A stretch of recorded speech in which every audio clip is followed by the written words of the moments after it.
região de Paris. O Roundup Ready foi especialmente formulado para trabalhos de grande porte. Essa é a nova versão do produto. Aqui diz que é biodegradável. É a versão anterior. Aqui não diz mais biodegradável, portanto não deve ser. É o mesmo produto. Acho que não podem mais usar esse termo. Não deve ser realmente biodegradável. Cuidado para não espirrar no meu rosto. Fique tranquilo, não sou assassino. Iowa, Estados Unidos. Tenho certeza que esta soja Roundup Ready já está pronta para ser colhida. Os grãos estão com cerca de 11,5% de umidade, portanto estão perfeitos para a colheita. A primeira vez que ouvi falar sobre a soja Roundup Ready foi em uma revista de agricultura há uns 8 anos, e parecia uma inovação. A soja tem uma proteína inserida geneticamente na planta para ser resistente ao herbicida Roundup. O Roundup é pulverizado nas plantas e há muitas vantagens. Se olhar para o meu campo, não verá ervas daninhas. Seguindo criteriosamente as instruções da embalagem, o Roundup não é prejudicial para os seres humanos, animais e nem para o meio ambiente. A marca registrada Monsanto é produzida na Bélgica. Não jogue o herbicida nos caracóis, senão não poderei comê-los. Cuidado com os morangos. Eu diria que os agricultores europeus deveriam experimentar a tecnologia Roundup Ready. Sinceramente, é boa para o meio ambiente, é um sistema sustentável. Então, experimente.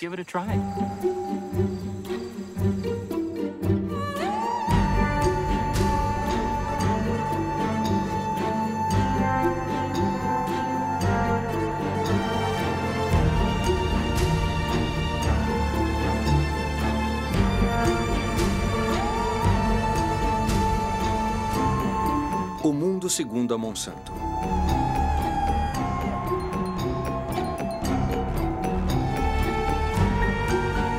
Propriedade particular. Não ultrapasse.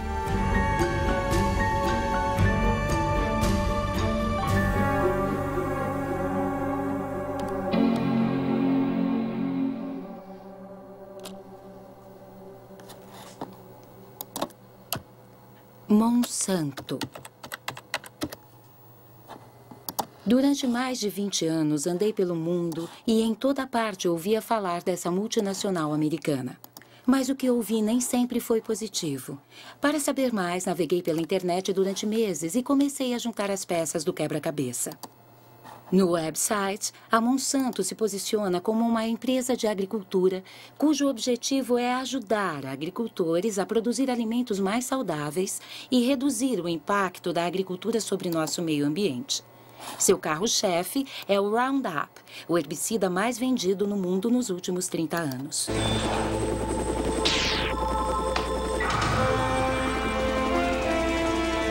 Uma aplicação. Adeus ervas daninhas. Roundup. A Monsanto também é a líder mundial em biotecnologia. 90% dos organismos transgênicos do planeta pertencem a ela. A maioria foi modificada geneticamente para resistir à aplicação do Roundup. É o caso da soja Roundup Ready. St. Louis, Missouri, Estados Unidos.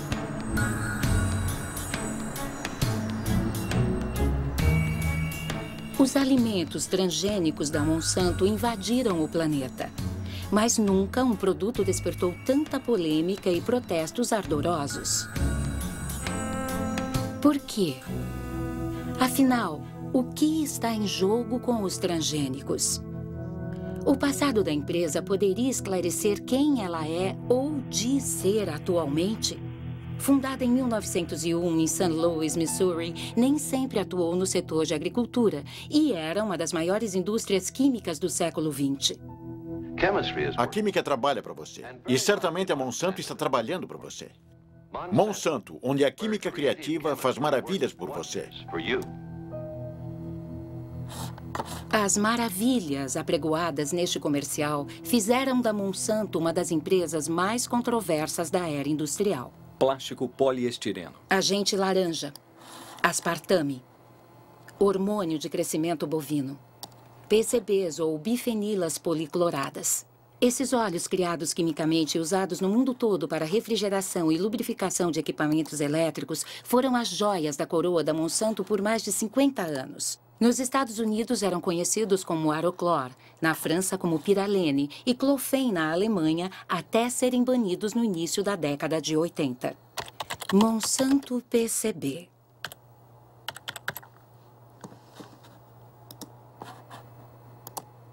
Um artigo de 2002 do Washington Post denuncia: a Monsanto escondeu décadas de poluição.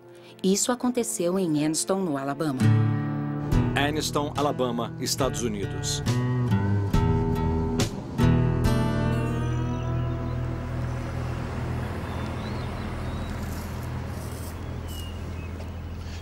Terry era meu irmão caçula. Ele morreu em 1971 de câncer no cérebro, tumor no cérebro, câncer de pulmão e problemas cardíacos. Ele tinha 16 anos. Nos últimos 3 anos, perdi a maioria dos meus amigos e todos morreram de doenças como o câncer, diabetes, hepatite, doenças provocadas ou relacionadas aos PCBs.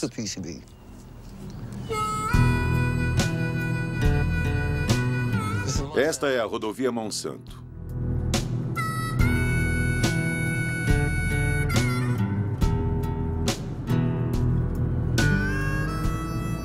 Esta é a região de negros. Eles ainda vivem aqui, apesar de todas as casas terem sido contaminadas.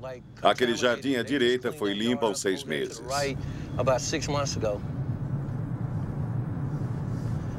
Tudo isso eram lares. As pessoas viviam aqui, mas tiveram que se mudar. Digo, as casas foram demolidas.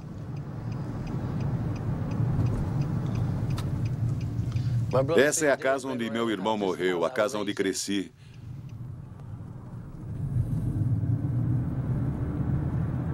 Está vendo ali? Eles enterraram PCBs por lá. A Monsanto tinha autorização para enterrar PCBs em Anniston. Esse é o córrego Snow Creek, aqui onde cimentaram. Os PCBs que a fábrica despeja vêm até aqui. É lixo tóxico e nunca disseram a ninguém, mas disseram ao Estado. O Estado não nos avisou.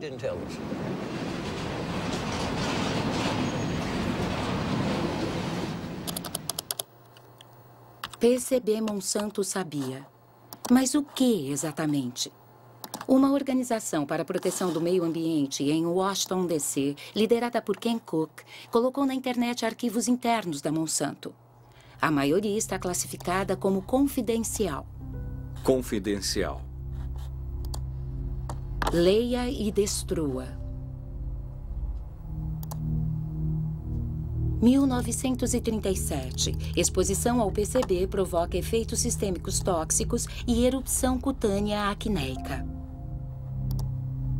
Em 1961, 2 empregados tiveram sintomas de hepatite após a ruptura de uma tubulação em uma fábrica que usava PCBs. Em 1966, os cientistas da Monsanto colocaram peixes nas águas do Snow Creek. Em 3 minutos e meio, todos estavam mortos.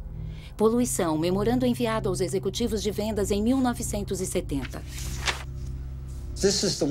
Este é o documento que realmente nos conta a história. Aqui eles dizem: não podemos admitir a perda de nenhum dólar sequer em faturamento.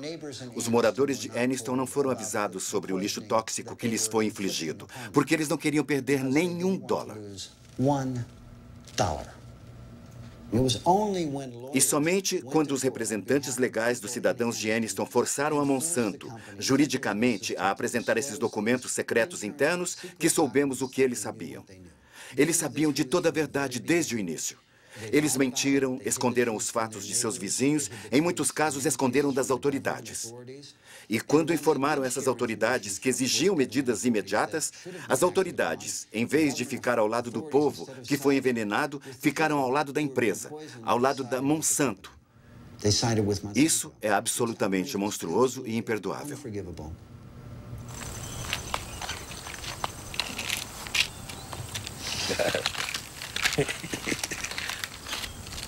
Estes são os remédios? São, e tem mais aqui. Qual o seu nível de PCB? 63,8 no sangue. No sangue. Se fizesse uma biópsia dele agora, provavelmente estaria acima do limite em 3 ou 4 mil partes por bilhão ou mais. Qual o nível aceitável? Aceitável são 2 partes por bilhão. É o padrão em todo o mundo. Mas aqui nós temos mais PCBs em nosso sangue, em nosso corpo, do que qualquer outra pessoa no mundo inteiro. É comum aqui conversar sobre o nível de PCBs das pessoas? Todos conversamos sobre isso, porque é uma preocupação de toda a família. As crianças me perguntam, Sr. Baker, meus testes disseram que tenho 3 partes por bilhão no meu sangue. Quanto tempo acha que ainda me resta? É uma história horrorosa. Mas o que os cientistas acham disso? Na internet encontramos inúmeros artigos sobre os efeitos dos PCBs na saúde humana. David Carpenter é um dos mais qualificados especialistas neste campo. Foi ele que realizou os testes com os cidadãos de Anniston. Todos temos PCBs em nossos organismos. Os ursos polares e os pinguins têm PCBs, e o que aconteceu é que antigamente havia apenas alguns locais em que os PCBs eram despejados. Mas com o tempo foram para o ar, para a água, e o resultado é que atualmente o mundo inteiro está contaminado com PCBs. A questão é que muitas doenças são provocadas por PCBs. A que todo mundo conhece é o câncer. Reunião dos moradores de Anniston expostos aos PCBs.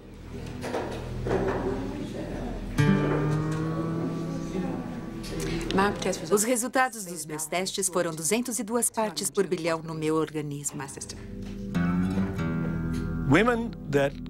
Mulheres com PCBs em seus corpos dão à luz a crianças com grave retardamento mental. 29,6. Provocam redução das funções tireoidianas.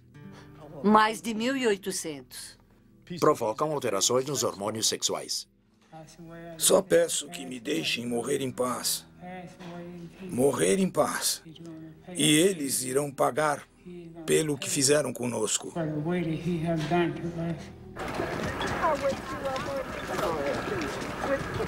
Em 2001, 20 mil cidadãos de Anniston moveram 2 processos contra a Monsanto. A Monsanto e sua subsidiária Solutia fizeram um acordo de $700 milhões para compensar as vítimas, limpar o solo e construir um hospital especializado. Mas nenhum executivo da Monsanto foi processado. Para fazer justiça. Pelas leis americanas, na maioria das vezes, é muito raro que os executivos dessas empresas sejam responsabilizados criminalmente. Para isso, temos o sistema civil, os tribunais cíveis, onde os fazemos pagar. Mas a verdade é que as compensações que as empresas pagam, décadas depois, são uma fração de seus lucros. Por isso, vale a pena manter esses problemas em segredo. E nos perguntamos o que estarão escondendo nesse exato momento. Devo dizer, não podemos jamais confiar em uma empresa como a Monsanto para falar a verdade sobre a poluição ou sobre produtos. Não podemos confiar neles. Ken Cook diz que não podemos confiar em uma empresa como a Monsanto. E no caso do Roundup, o herbicida preferido mundialmente usado tanto por jardineiros quanto por agricultores. De que se trata exatamente? Roundup é o nome comercial que a Monsanto deu ao glifosato, assim chamado herbicida não seletivo ou mata-mato, porque ele destrói todas as plantas. Vendido pela primeira vez em 1974, deve seu tremendo sucesso à afirmação da Monsanto de que é biodegradável e bom para o meio ambiente. Esse é Roundup, o primeiro herbicida biodegradável. Destrói as ervas daninhas desde a raiz, mas deixa o solo e o osso do Rex livres de poluição. Roundup, o assassino de ervas daninhas. Roundup biodegradável. Ken Cook estava certo. A empresa foi considerada culpada por propaganda enganosa 2 vezes. A primeira vez foi em Nova York, em 1996, e a segunda, na França, em 2007.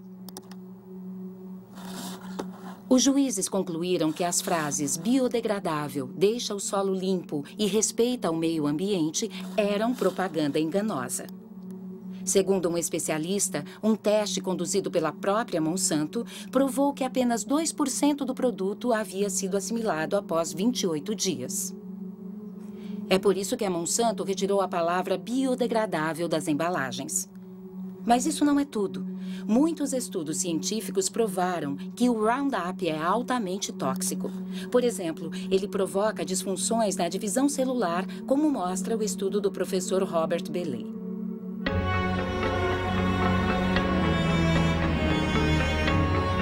Observatório Oceanológico Roscoff, França.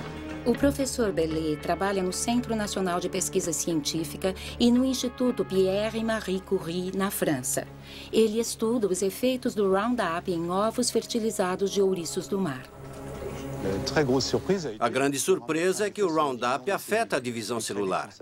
Vimos que o Roundup afeta um processo essencial da divisão celular.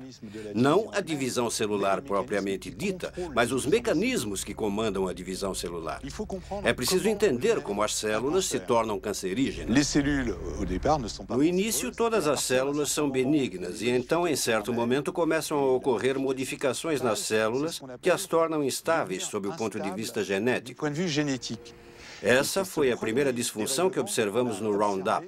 É por isso que consideramos que o Roundup provoca os primeiros estágios que levam ao câncer. Tivemos muito cuidado em não dizer que ele não provoca o câncer, porque talvez esse câncer não se desenvolva durante 30, 40 anos. Instabilidade genética. E o câncer começou. Mas ficou clara imediatamente a importância dessas descobertas para os usuários do produto. Especialmente porque a dosagem que testamos foi muito inferior à que as pessoas usam normalmente. Sabíamos que precisávamos alertar a população imediatamente e pensei que o melhor caminho seria comunicar à administração. Então fiquei chocado, muito chocado, porque me mandaram ficar calado sobre o que está por trás dos alimentos transgênicos. Que testemunho inacreditável! A toxina do Roundup foi ocultada para não prejudicar o desenvolvimento dos transgênicos. Vamos voltar então para a criação dos transgênicos. Segundo o site da Monsanto, a soja Roundup Ready foi lançada no mercado em 1996, quando os primeiros cultivos foram aprovados nos Estados Unidos.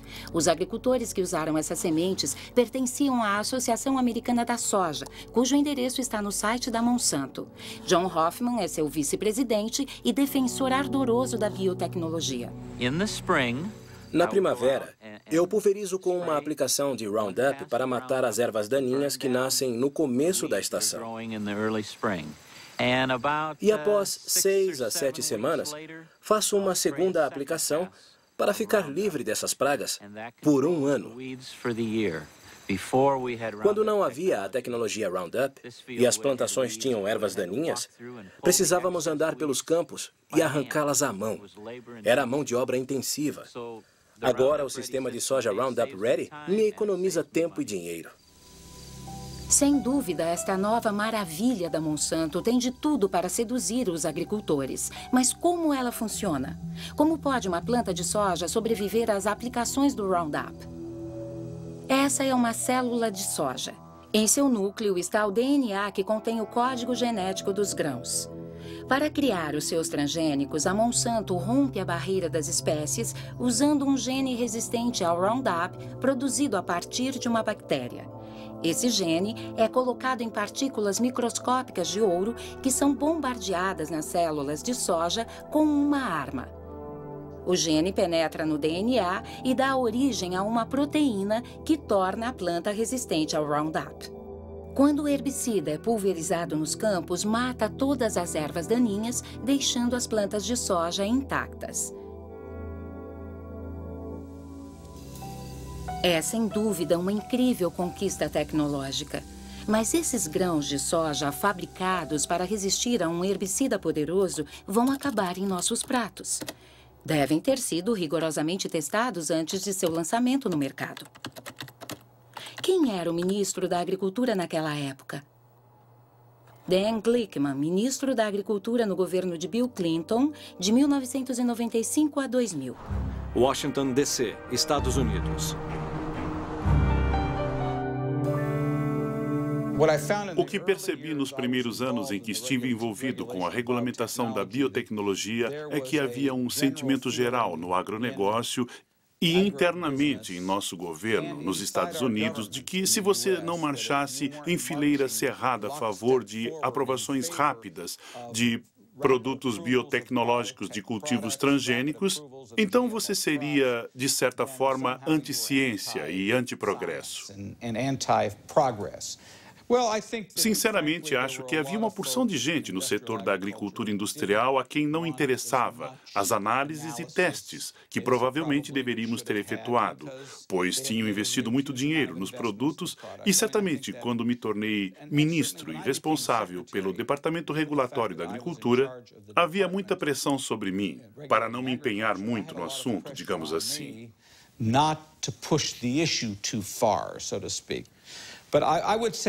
Quando abri minha boca na administração Clinton, fui criticado, não só pela indústria, mas também por algumas pessoas do governo.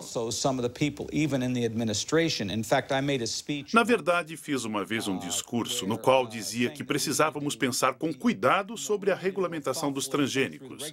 E algumas pessoas dentro da administração Clinton, principalmente da área do comércio, ficaram muito chateadas comigo. Como pode o ministro da Agricultura questionar nosso regime regulatório? Isso mostra que, nos Estados Unidos, o ministro da Agricultura não tem a menor chance contra as multinacionais. Mas como foi a regulamentação dos transgênicos nos Estados Unidos? A norma mais importante foi emitida pela FDA, a Administração de Alimentos e Medicamentos, que é responsável pela regulamentação da segurança de alimentos e medicamentos. Título: Alimentos derivados de novas variedades de plantas. Data: 29 de maio de 1992. Princípio 1. Os alimentos obtidos a partir de modificações genéticas são regulamentados segundo as normas já existentes aplicáveis aos alimentos produzidos a partir do cultivo tradicional. Obviamente, a FDA decidiu não criar uma nova categoria específica para os transgênicos. Para mais informações, contatar James Mariansky, que chefiava o Departamento de Biotecnologia na época. Cidade de Nova York, Estados Unidos.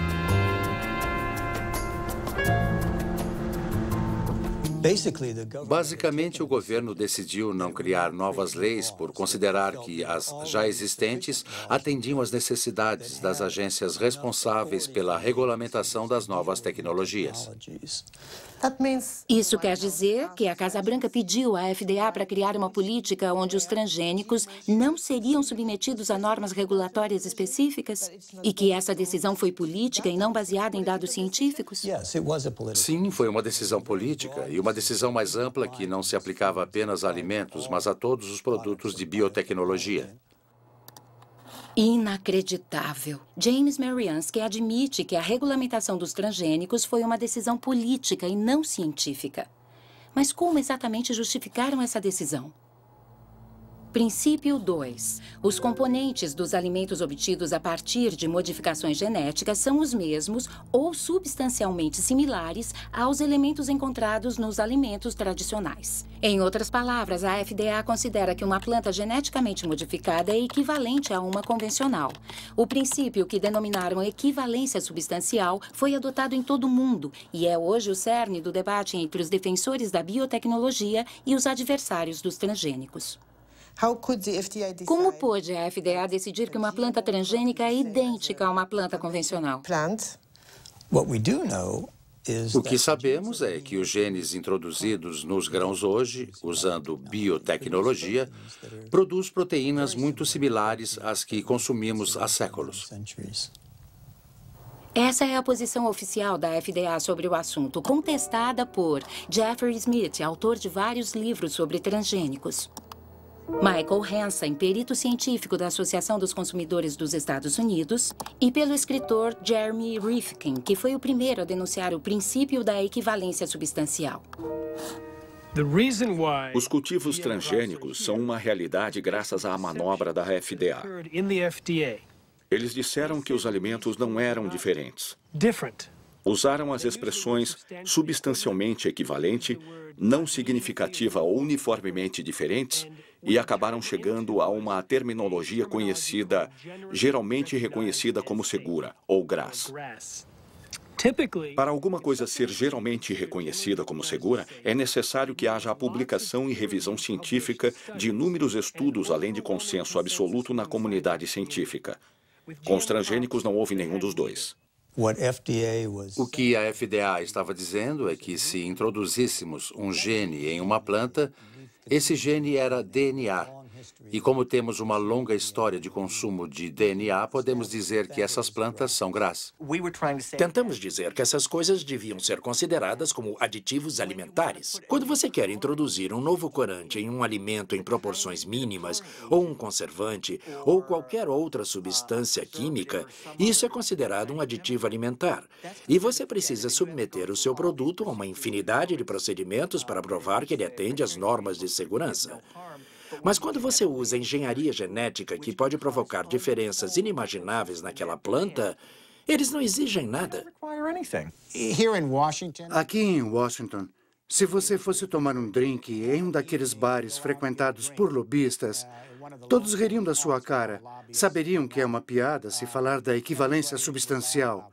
Isso foi simplesmente uma manobra para atender às necessidades daquelas empresas, principalmente a Monsanto, que precisavam aprovar e lançar rapidamente seus produtos com o mínimo de interferência por parte do governo.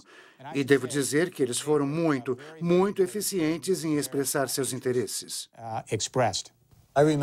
Eu me recordo de reuniões onde os cientistas da Monsanto se encontraram com os cientistas da FDA, nas quais foram apresentadas todas as modificações que estavam sendo feitas e de que forma, e basicamente o que os cientistas da Monsanto diziam é que esses produtos deviam ser regulamentados. Nunca vi uma situação como esta, em que uma empresa tenha uma influência tão poderosa sobre os níveis mais altos de poder de decisão de regulamentação, como no caso da Monsanto com seus transgênicos no governo. Nesta cobertura jornalística, vemos a visita de George Bush Sr. a uma fábrica da Monsanto 9 anos antes do lançamento da soja Roundup Ready. Eu vou mostrar alguns procedimentos que realizamos quando transferimos genes de um organismo para outro. E o senhor vai efetuar na prática as manipulações que fazemos no laboratório, onde retiramos o DNA, selecionamos e combinamos diferentes partes. E depois... Depois juntam. Isso, depois juntamos. Este tubo de ensaio contém DNA proveniente de uma bactéria. O DNA tem a mesma aparência, seja ele de uma planta ou de um animal. Entendo. E com isso, o que você vai obter? Uma planta mais forte ou uma planta que resiste... Neste caso, uma planta que resiste ao herbicida. Entendi. Temos um herbicida fabuloso. Essa é a química. Quando George Bush Sr. fez seu tour pela fábrica, era o vice-presidente de Ronald Reagan. Para esse governo, a palavra de ordem era desregulamentação. A intenção era expandir a indústria, eliminando o que a Casa Branca chamava de obstáculos burocráticos, como testes de segurança ambiental e de saúde pública, que eram exatamente os problemas da Monsanto. No momento, estamos com uma solicitação no Ministério da Agricultura para testar o produto pela primeira vez em uma fazenda em Illinois este ano. E estamos ficando doidos com isso. Os gastos aumentam e nada acontece. Devo dizer que não podemos nos queixar da forma que o Ministério lida com isso. Estão procedendo corretamente porque é tudo muito novo e querem ter certeza do que estão fazendo. Mas se até setembro não tivermos autorização, poderemos dizer algo diferente. Podem falar comigo. Estamos no ramo de desburocratização. Talvez possamos ajudar.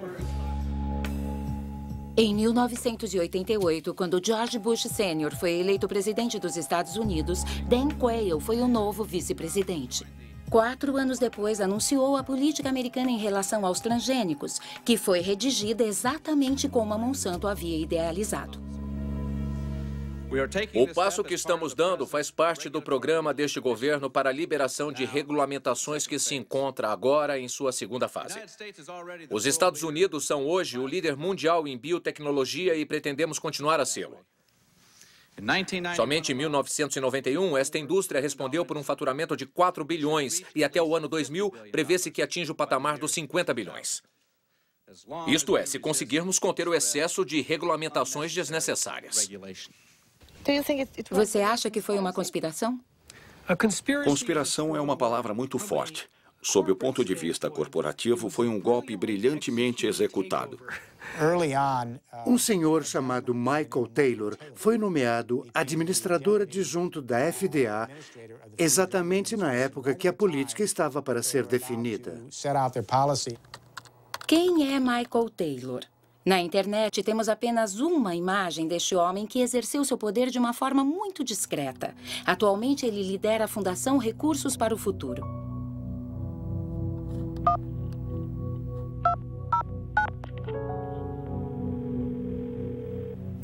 Alô, aqui é Marie Monique. Alô, aqui é Michael Taylor. Minhas perguntas são sobre sua atuação na FDA. Antes de ser contratado pela FDA, o senhor trabalhou como advogado da Monsanto por vários anos, não foi? Eu era sócio de um escritório de advocacia do qual a Monsanto era cliente. Tive a oportunidade de trabalhar em muitos assuntos da Monsanto, sim. E se eu entendi bem o que li, a FDA criou um cargo especialmente para o senhor, comissário adjunto para a política. Bom, porque era especialmente importante na FDA naquela época devido aos novos transgênicos. Não teve nada a ver com os transgênicos. Absolutamente nada. Eu nem fui o autor dessa política. Isso não é verdade. Ele foi para a FDA em julho de 1991. Até lá, ele trabalhou em um escritório de advocacia, o King & Spalding. Entre seus clientes pessoais estavam não só a Monsanto, mas também o Conselho Internacional de Biotecnologia Alimentar, IFBC, para quem ele redigiu uma proposta de como os alimentos transgênicos deveriam ser regulamentados. Se você comparar a proposta que foi escrita por Michael Taylor para o IFBC com a política publicada pela FDA, verá que são muito similares. Então, se ele não a escreveu, parece que alguém pegou o que ele tinha escrito e fez pequenas alterações para a política. O Sr. Taylor era o comissário adjunto na época e o responsável por assegurar a liderança para o projeto. Como uma espécie de chefe, de líder, um elaborador da política, assegurar que o projeto fosse finalizado. A Monsanto jogou suas cartas muito bem, tanto do ponto de vista político quanto regulatório. Eles tiveram um papel fundamental para a aprovação do hormônio de crescimento bovino e também para a forma como a questão da engenharia genética foi conduzida. Michael Hansen acabou de mencionar o hormônio de crescimento bovino. O que vem a ser isso? Trata-se de um hormônio transgênico que, injetado nas vacas, aumenta a produção de leite em 20%. Seria um eufemismo dizer que recebeu algumas críticas. Os hormônios ameaçam nossa saúde. Veneno mortal. Manipulação. Chamado RBGH, hormônio de crescimento bovino recombinante, a Monsanto começou a vendê-lo para produtores de laticínios em 1994, sob o nome comercial Posilac. Propaganda para produtores de laticínios.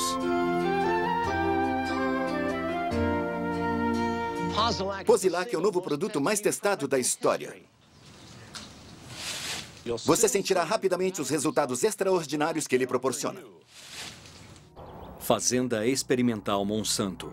Em 1985, a Monsanto solicitou à FDA a aprovação do lançamento do Posilac. Os peritos do Centro de Medicina Veterinária da FDA revisaram os testes que a empresa realizou com rebanhos experimentais. O veterinário responsável pela revisão desses testes era Richard Burroughs, que afirmou que funcionários da agência regulatória omitiram e suprimiram dados. Estado de Nova York, Estados Unidos.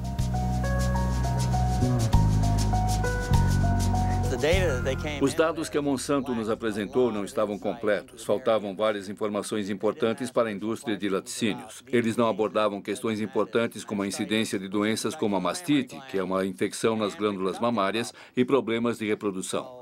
Quando os primeiros dados chegaram e viu que estava faltando, disse: ok, pessoal, vocês precisam voltar e coletar mais informações. Isso deve ter atrasado o projeto em uns 2 ou 3 anos. O senhor informou a FDA sobre suas preocupações? Eles simplesmente me deixaram de lado. Meu chefe entrou para o projeto, outros mais ligados a ele entraram no projeto e eu simplesmente deixei de ter acesso às informações. Mesmo coisas que eu havia pedido, como a avaliação da incidência da mastite, eu nunca cheguei a ver. Porque quando você está no caminho deles, eles te afastam. Fui jogado para escanteio e depois me demitiram. Um dia me levaram até a porta e disseram simplesmente que meus dias na FDA tinham chegado ao fim. O senhor foi ameaçado? Fui. Principalmente pelo advogado da Monsanto. Quando eu processei a FDA, o advogado da Monsanto disse para meu advogado que se eu usasse qualquer segredo da empresa em minha defesa, eles iriam me processar. No fim, a FDA foi forçada a readmitir esse veterinário íntegro. Mas depois, desiludido, Richard Burroughs acabou pedindo demissão. A internet também menciona arquivos confidenciais que teriam sido roubados da FDA e enviados ao Dr. Samuel Epstein, chefe da Coalizão para a Prevenção de Câncer. Chicago, Illinois, Estados Unidos.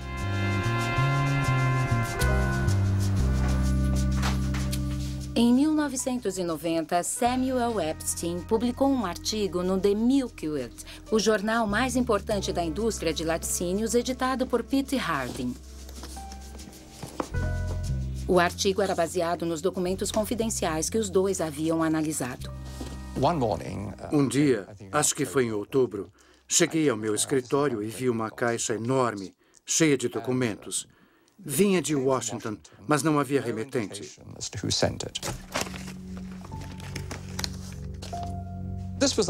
A caixa continha arquivos de todos os registros da Monsanto que haviam sido apresentados à FDA sobre os testes veterinários realizados nos últimos 6 anos. Isso foi muito divertido. Muitos dos documentos eram documentos originais e, como diz aqui, confidenciais. Contém informações confidenciais que não podem ser reproduzidas, reveladas a pessoas não autorizadas ou enviadas para fora da companhia sem expressa autorização. Como jornalista investigativo, esse é o tipo de matéria que adoro escrever. Com a revelação dessa informação, a Monsanto e a FDA ficaram muito irritadas.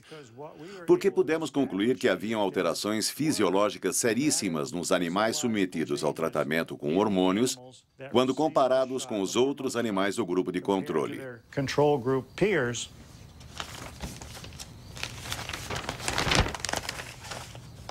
Por exemplo, o tamanho dos ovários das vacas que receberam os hormônios sintéticos de diferentes grupos de tratamento aumentou em 34%, 42% e 44%. Os arquivos roubados também demonstram a ocorrência de graves problemas de reprodução. O que dizem os funcionários da Monsanto? Os dados são conclusivos. Nós fornecemos os dados brutos e o sumário analítico, que não foi feito por nós, para embasar a autorização. Todas as autoridades de saúde que analisaram o hormônio o consideraram absolutamente seguro para os consumidores. Para a Monsanto, o hormônio não é apenas seguro, mas também é benéfico para os consumidores. Como a composição química do leite não se altera com o Posilac, as propriedades de produção e gosto do produto permanecem as mesmas. É inverídico, é uma tremenda mentira. Use o adjetivo que quiser. É um produto muito diferente de diversas formas. Primeiro, há uma elevada incidência de mastite nas vacas. E há pus no leite. Depois há os antibióticos, dados às vacas para tratar a mastite. Então pode haver a presença de uma ampla gama de antibióticos no leite.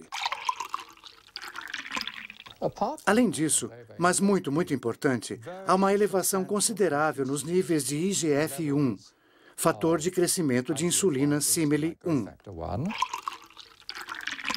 Nos últimos anos, foram realizados cerca de 60 estudos, demonstrando a correlação entre índices elevados de IGF-1 e os cânceres de mama, de cólon e de próstata. Absolutamente inacreditável. Será que outros países aprovaram o RBGH? Parece que o hormônio foi banido na Europa e no Canadá. Canadá? Estranho, porque as autoridades canadenses costumam adotar como modelo as decisões da FDA. RBGH. Escândalo no Ministério da Saúde do Canadá. Monsanto acusada de tentar subornar o Ministério da Saúde canadense para a aprovação do RBGH. Eu, Margaret Haydon, prometo dizer a verdade. Em outubro de 1998, 3 cientistas do Ministério da Saúde do Canadá testemunharam em uma comissão do Senado para impedir a aprovação do hormônio transgênico. O escândalo tornou-se público graças ao Dr. Shiv Chopra, que o denunciou. Toda a verdade, nada mais que a verdade. Que Deus me ajude. A pergunta que eu me fazia era qual a verdade que eu deveria contar. A que eu conheço ou a que o ministro está me mandando contar? Este era o meu conflito. O que quero saber é, a Monsanto fez lobby com algum de vocês? Qualquer um? Doutora Haydon? Eu participei de uma reunião, acho que foi em 1989 ou 90, com representantes da Monsanto, meu supervisor, Dr. Grenon, e meu diretor, o Dr. Messier. Nessa reunião, esta empresa fez uma oferta de 1 a 2 milhões de dólares. Não sei o que aconteceu depois, mas no final dessa reunião, meu diretor disse que informaria os seus superiores sobre o ocorrido. E como reagiu a Monsanto? Bom, a Monsanto não negou que fez a oferta de 1 a 2 milhões de dólares nessa reunião. Mas depois eles tentaram dizer essa verba era para fazer mais pesquisas no Canadá, para testar mais vacas, o que fosse preciso. Mas isso foi o que aconteceu no Canadá e o hormônio não foi aprovado. E com base nas revelações do Canadá, o Parlamento Europeu vetou-o para sempre. Agora, de repente, nós 3, Margaret Haydon, Gerard Lambert e eu, fomos demitidos por desobediência. Foram despedidos? Os 3. Agora a nossa briga é no tribunal. Digam não ao hormônio de crescimento bovino. O Congresso dos Estados Unidos também abriu uma investigação a pedido dos opositores do RBGH que não aceitavam a proibição do rótulo sem RBGH nas embalagens de leite. Mas o mais curioso é que essa investigação nunca foi concluída. Hormônio de crescimento bovino, o BGH, testa a aceitação da engenharia genética pelos consumidores. No lixo! Joga no lixo! O hormônio bovino foi a primeira grande aplicação da biotecnologia na indústria alimentícia. E a Monsanto é uma corporação extremamente poderosa, com muitas ramificações nos primeiros escalões do governo e órgãos regulatórios. Acho que a ética predominante no governo federal era: a biotecnologia é tão importante que não podemos deixar que questões menores, como a saúde das pessoas e dos animais, a atrapalhem. A FDA o aprovou porque muitas pessoas que ocupavam posições-chave na Monsanto vieram para a FDA e conseguiram sua aprovação. É como portas giratórias, como uma hélice, uma espiral. Portas giratórias? Sim, portas giratórias. As portas giratórias não ocorrem apenas na agricultura, mas em muitas áreas. Donald Rumsfeld era o presidente da Cereal, que era uma subsidiária da Monsanto. Por favor, use as portas giratórias. O ex-embaixador do comércio, Mickey Cantor, foi para o Conselho de Administração da Monsanto. Por favor, use as portas giratórias. O juiz Clarence Thomas, da Suprema Corte, também trabalhou para a Monsanto. Portas giratórias da Monsanto. Vejamos o que estava acontecendo em 1999. Linda Fisher saiu da Agência de Proteção Ambiental e foi para Monsanto. Michael Friedman foi da FDA para Monsanto. Marsha Hale e Josh King, da Casa Branca, para Monsanto. Margaret Miller, da Monsanto, para a FDA. William Ruckelshaus, da EPA, para Monsanto, sem esquecer Michael Taylor, que foi e voltou várias vezes.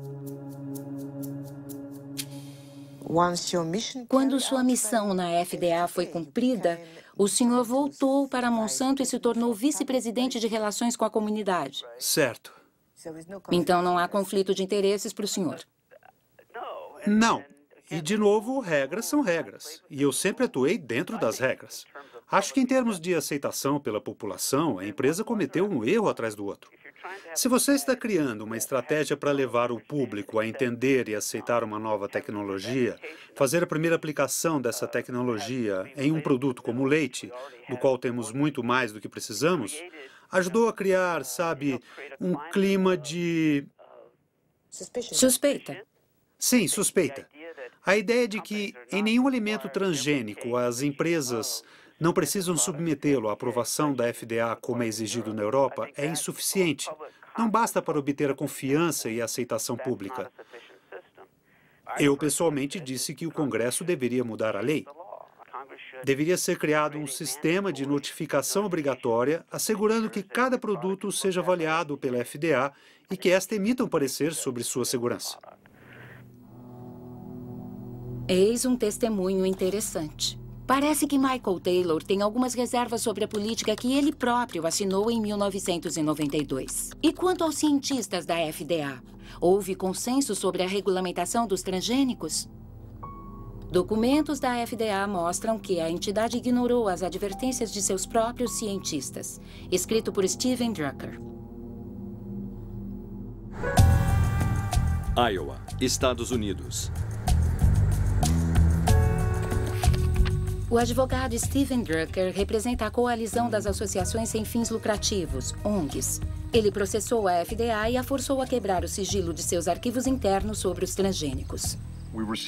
Recebemos mais de 44 mil páginas dos documentos da FDA que revelaram que a FDA vinha mentindo para o mundo, pelo menos desde 1992, se não antes.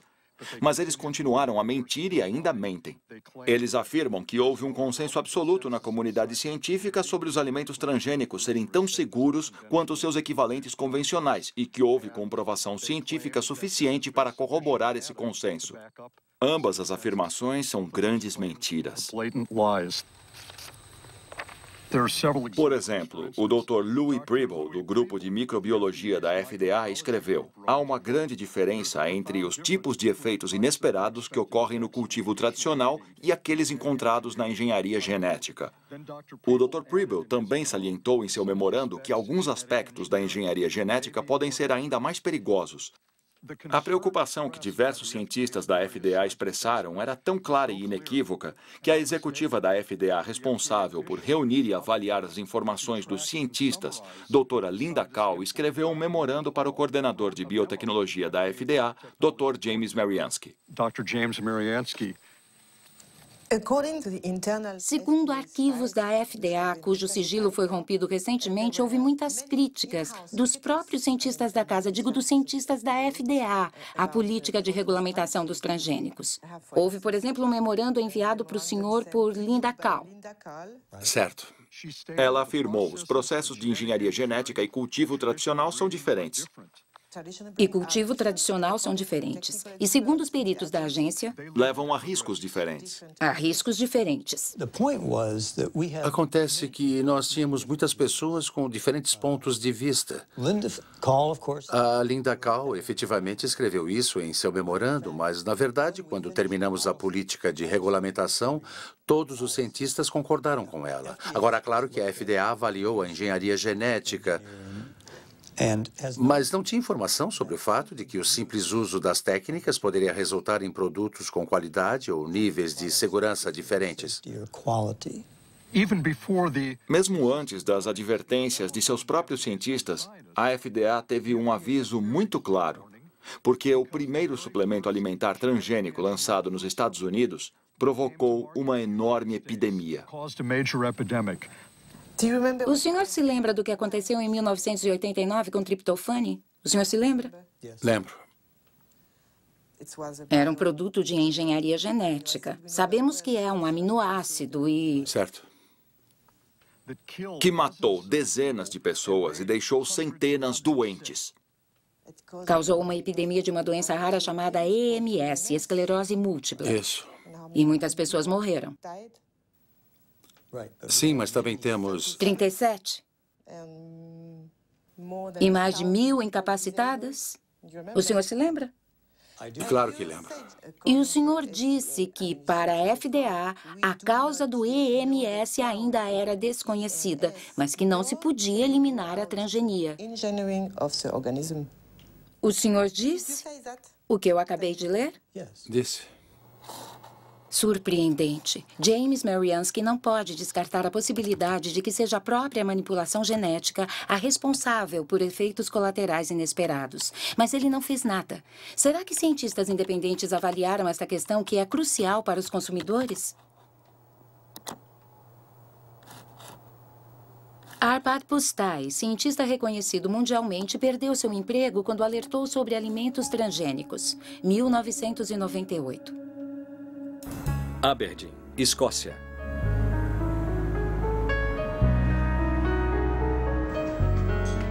Arpad Pusztai trabalhava para o Instituto de Pesquisa Rowett, na Escócia. A pedido do ministro da Agricultura, dirigiu um estudo sobre batatas transgênicas, contando com uma verba de mais de 2 milhões de euros e uma equipe de 30 pesquisadores, com o objetivo de preparar a chegada dos alimentos transgênicos na Grã-Bretanha. Estávamos todos muito entusiasmados. Eu estava entusiasmado. O ministro da Agricultura pensava que se fizéssemos um estudo que contemplasse todos os aspectos, então isso seria um aval para quando os transgênicos chegassem ao nosso mercado. Poderíamos dizer que uma das instituições de pesquisa mais conceituadas e isentas da Europa os tinha avaliado e considerado seguros. Arpad Pusztai é especialista em lectinas. Essas proteínas atuam como inseticidas protegendo plantas contra pulgões. Os cientistas do Rowett criaram batatas que eram resistentes a pulgões, introduzindo em cada uma o gene responsável pela produção de lectina. Mas antes haviam se certificado de que, em seu estado natural, as lectinas propriamente ditas não apresentavam riscos para a saúde. Em seguida, as batatas transgênicas foram testadas em ratos. Tivemos dois resultados. Primeiro, houve um aumento de uma resposta proliferativa nas células das vísceras. Isso é indesejável, porque é possivelmente... Eu não estou dizendo que é cancerígeno, mas pode ter um efeito coadjuvante em um tumor induzido quimicamente. Outro efeito é que o sistema imunológico disparou. E isso nós não sabíamos se era bom ou ruim. Mas, com certeza, as batatas transgênicas foram reconhecidas como um corpo estranho. E estávamos convencidos que a inserção causava o problema, e não o transgene em si. Porque o transgene, mesmo em concentrações 800 vezes superiores, isoladamente não provocava nenhum problema. E esse era um ponto extremamente importante, porque naquele exato momento a FDA estava falando sobre uma tecnologia neutra. E o que dissemos, o que publicamos, e foi efetivamente confirmado, é que o problema não era o transgene, mas a tecnologia era o problema. Bem, os primeiros carregamentos de soja transgênica estavam chegando à Grã-Bretanha. Os superiores de Arpad Pusztai autorizaram-no a conceder uma entrevista à BBC. Como cientista, trabalhando ativamente no campo da pesquisa, eu posso dizer que considero extremamente injusto que os cidadãos britânicos sejam usados como cobaias. Eles jamais me perdoarão por isso. A Monsanto entendeu logo a importância de nossas conclusões, não tenha dúvida disso. Eles já sabiam dessas conclusões mesmo antes da entrevista ir ao ar, porque a Secretaria da Agricultura da Escócia recebia muito dinheiro da Monsanto. E eles não demoraram para entender as implicações de nossos resultados. Um dia após a transmissão da entrevista, o Dr. Arpad Pusztai foi demitido e a equipe de pesquisa desfeita. O Dr. Stanley Ewing era o responsável pela avaliação dos efeitos das batatas transgênicas nos órgãos internos dos ratos. Ele não tem mais nenhuma ilusão sobre a independência da pesquisa científica.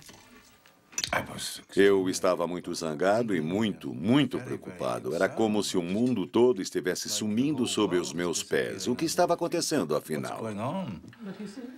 Começaram a atingir a reputação de Stanley, a desacreditá-lo. Ele foi forçado a se aposentar. Foi desacreditado na universidade. O senhor também? Sim. Foi um período muito difícil. Pois é, e um dia meu trabalho era maravilhoso, no dia seguinte era uma porcaria. Eu tinha uma ou duas ideias sobre o que estava acontecendo, mas nada de concreto. E continuei sem saber exatamente o que havia acontecido até 8 anos atrás, quando encontrei uma pessoa do Rowett, o Dr. Roy, em um jantar dançante a que compareci. O Dr. Roy estava na mesa ao lado da minha e acabei comentando com ele. Não é uma coisa horrível o que aconteceu com o Arpad?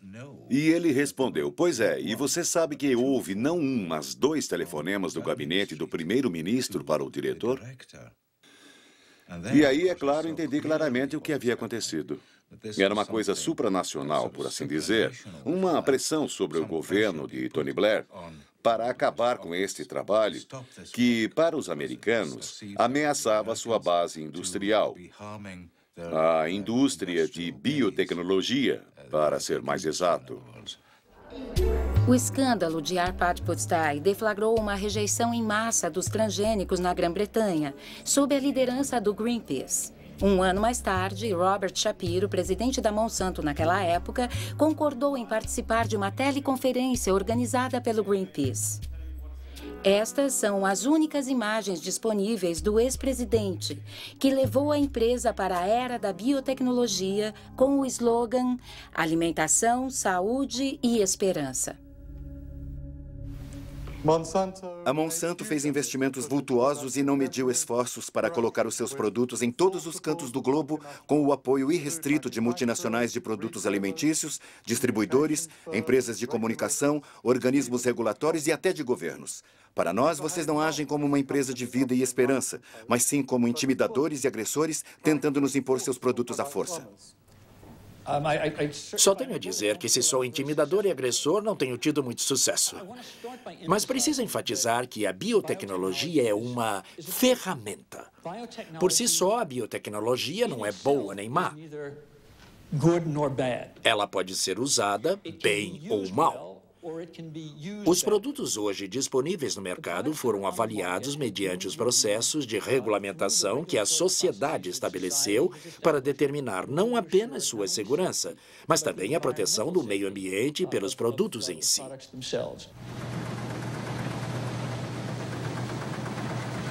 Após 10 anos de participação no mercado, a soja Roundup Ready representa 90% de toda a soja plantada nos Estados Unidos.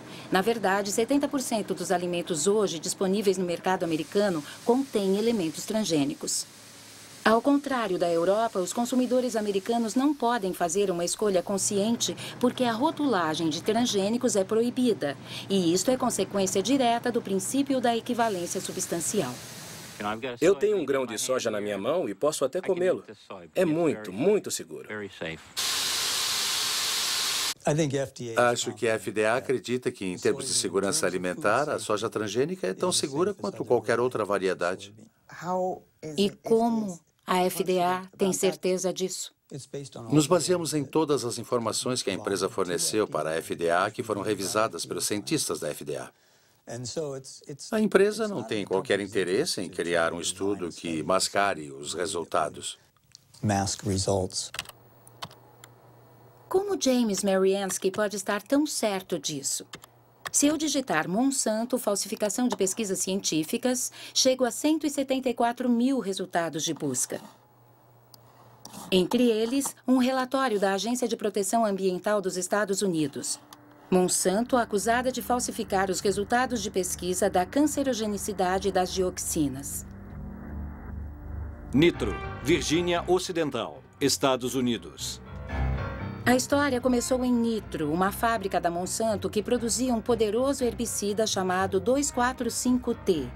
Em 1949, uma explosão na fábrica provocou efeitos colaterais inesperados. 228 trabalhadores desenvolveram uma doença extremamente desfigurante, a chamada cloracne, provocada pela dioxina, subproduto altamente tóxico do 2,4,5-T.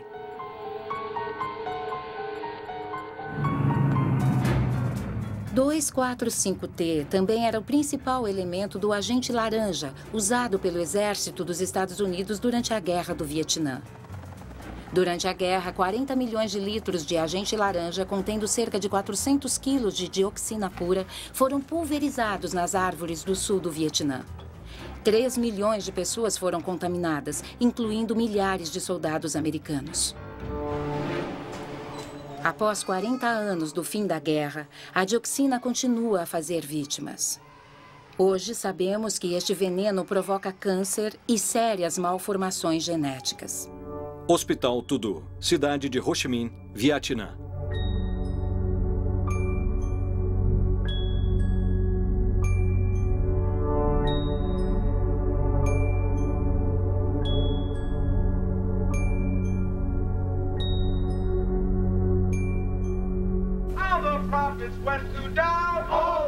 Em 1978, enquanto veteranos americanos do Vietnã moviam uma ação contra o fabricante do agente laranja, a Monsanto patrocinou as pesquisas sobre os efeitos a longo prazo da dioxina. A empresa pagou cientistas para comparar a saúde dos trabalhadores expostos durante o acidente da Nitro, 30 anos atrás, com a saúde de trabalhadores não expostos.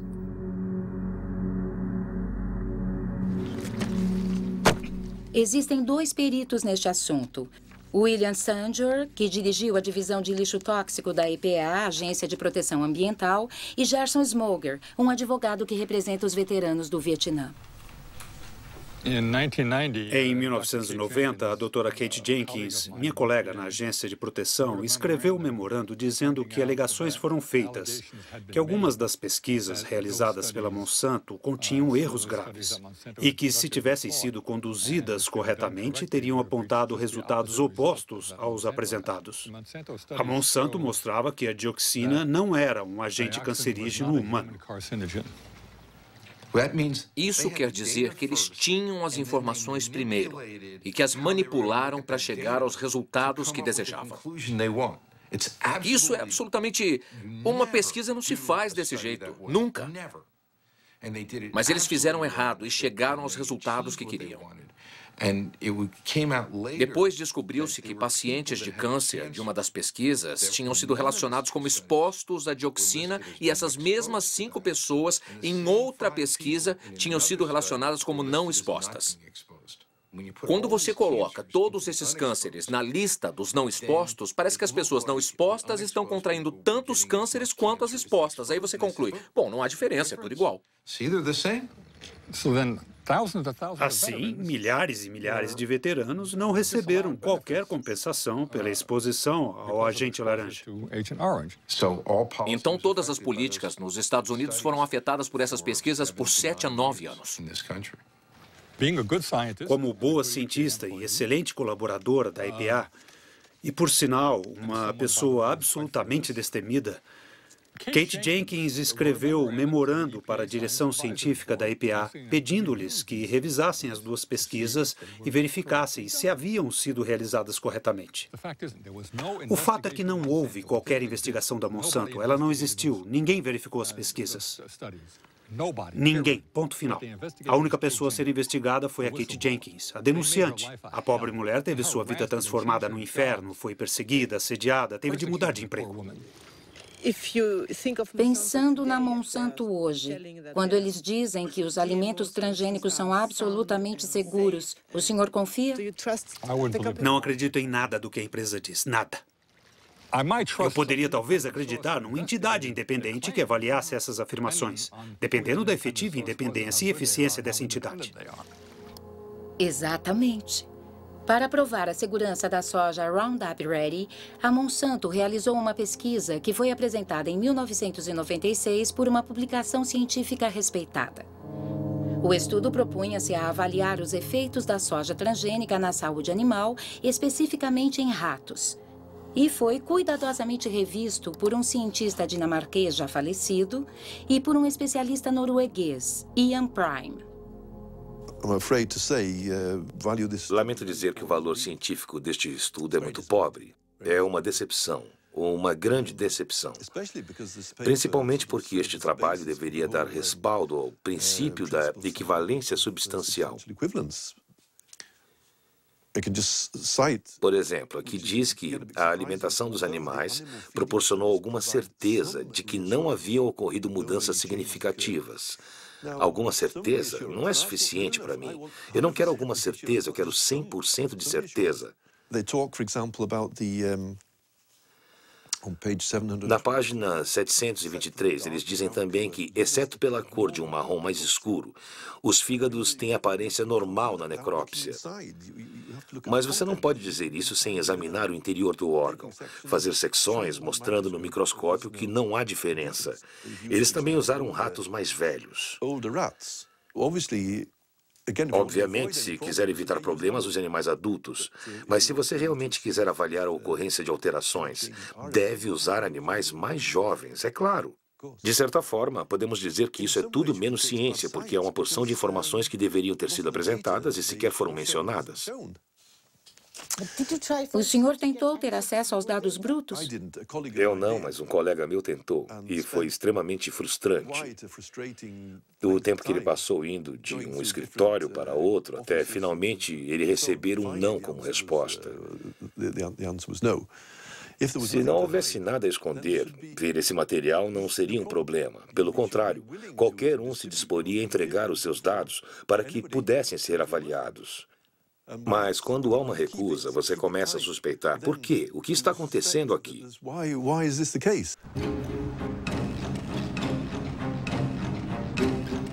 Uma coisa é certa. Graças a esta pesquisa tão limitada, os transgênicos da Monsanto invadiram o mundo. Principalmente na América do Norte e do Sul, Ásia e Austrália. Após apenas 10 anos, os cultivos transgênicos estão presentes em 250 milhões de acres. 70% são resistentes ao Roundup e 30% foram geneticamente modificados para produzir um inseticida chamado BT.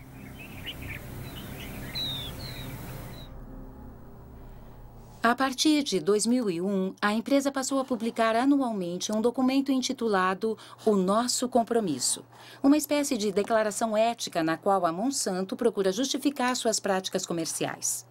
Mas no centro da oposição aos transgênicos está o assunto de patentes.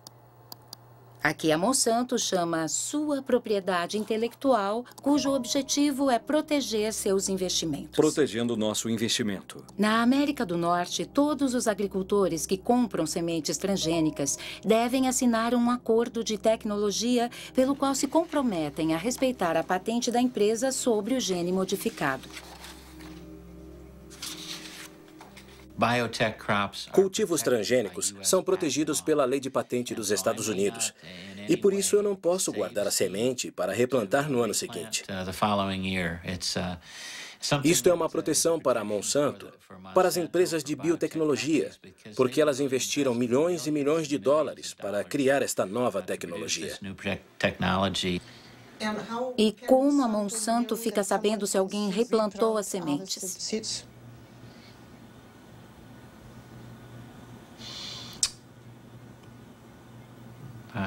Não sei como responder a isso.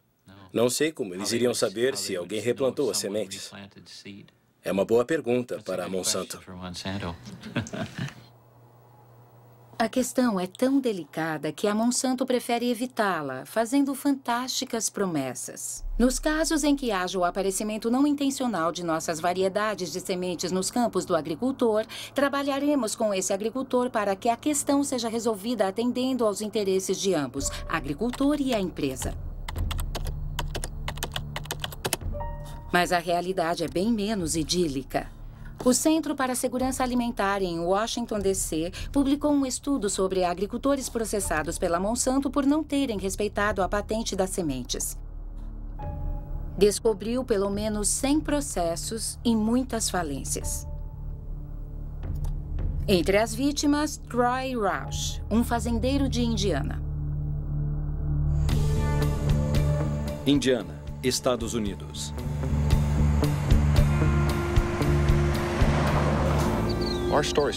A nossa história começa em 1999. Um cavalheiro, e esse não é o melhor termo para descrevê-lo, apareceu na fazenda dos meus pais, dizendo ser um investigador particular contratado pela Monsanto para investigar agricultores que estariam guardando as suas sementes. E nos perguntou de forma bem direta se nós estaríamos fazendo isso. Dissemos que não.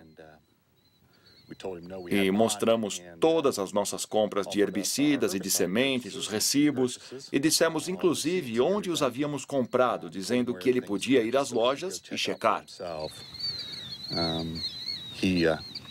Ele disse que não seria necessário. E o que aconteceu é que eles nos processaram. A Monsanto moveu um processo contra mim, meu pai e meus 2 irmãos. E nos apresentaram documentos que, segundo eles, seriam amostras retiradas de nossos campos. Quer dizer, para retirar as amostras, a Monsanto teve que invadir a nossa propriedade e roubar as amostras. Nesse ano, eu me lembro, tínhamos 492 acres plantados de soja Roundup Ready e tínhamos um contrato de sementes no qual os campos estavam claramente especificados. Não era problema, portanto, isolar os campos e todo mundo sabia disso. Por que então você fez um acordo com a Monsanto? Bom, depois de 2 anos e meio dessa situação, a família estava destruída. O estresse envolvido nisto, quer dizer, o que eles estavam ameaçando, na verdade, eram 5 gerações de trabalho. Se eles ganhassem o processo, tudo iria embora. Eles levariam tudo, tudo. Bom dia. Bom dia, senhor. Como está hoje? Bem, e você, David? Sobrevivendo? Tudo bem. Troy Roush e David Runyan cultivam soja convencional. Eles foram vítimas da chamada polícia genética. Criada pela Monsanto para fazer valer a sua lei nos campos, a polícia genética aterroriza a América rural, onde os agricultores denunciam os métodos totalitários usados no mundo dominado pelo cultivo transgênico. Eu trouxe algumas fotos para te mostrar, Troy. Certo. Isso foi o que eu fiz para impedi-los de entrar na minha fazenda de novo. Para impedir qualquer um de entrar. Foi em julho de 2003. Eles vieram até minha casa. Eram mais ou menos 7 horas da noite. Quem veio? Os empregados da Monsanto. Me deram seus cartões de visita e me fizeram uma porção de perguntas sobre o tipo de soja que eu cultivava, o tipo de milho que eu cultivava, onde eu vendia os meus produtos, e eu disse, podem parar, a nossa conversa acaba aqui. Pois é, eles mudaram tudo por aqui. Isso tem a ver com a relação de confiança que você desenvolve com seus vizinhos, que não existe mais. Eu mesmo provavelmente só tenho 2 agricultores com quem converso que são mais próximos de mim. Vocês têm medo dos agricultores? Claro que sim. Não há defesa possível contra essa gente. Eles criaram uma industriazinha cujo único propósito é destruir a vida dos agricultores. Claro que temos medo. Então vocês têm medo de que um vizinho possa delatar vocês? Temos. Tem? Sim, tudo o que você tem que fazer é discar 1-800. Discar 1-800 Monsanto. Aliás, discar 1-800 Roundup. Eu me lembro deles incentivando os agricultores a usarem esse número gratuito para entregar os vizinhos. E por que a Monsanto faz isso? Para ter o controle. Sobre as sementes? Sim. Eles querem controlar as sementes, possuir a vida em si. O que quero dizer é que estamos falando da base da alimentação. Eles estão no processo de possuir os alimentos, todos os alimentos. Entre 1995 e 2005, a Monsanto comprou mais de 50 empresas de sementes no mundo inteiro. Essas empresas produziam milho, algodão, trigo e soja e também sementes de tomates, batatas e sorgo. Em toda a parte, as pessoas se preocupam com o monopólio da Monsanto, que a longo prazo ameaça dizimar todas as variedades não transgênicas. A Monsanto não concorda e fala apenas dos benefícios da biotecnologia, especialmente em países em desenvolvimento como a Índia. Os nossos produtos proporcionam benefícios econômicos significativos tanto para pequenos quanto para grandes agricultores. Em muitos casos, os agricultores obtêm cultivos com melhor qualidade e produtividade. Andhra Pradesh, Índia.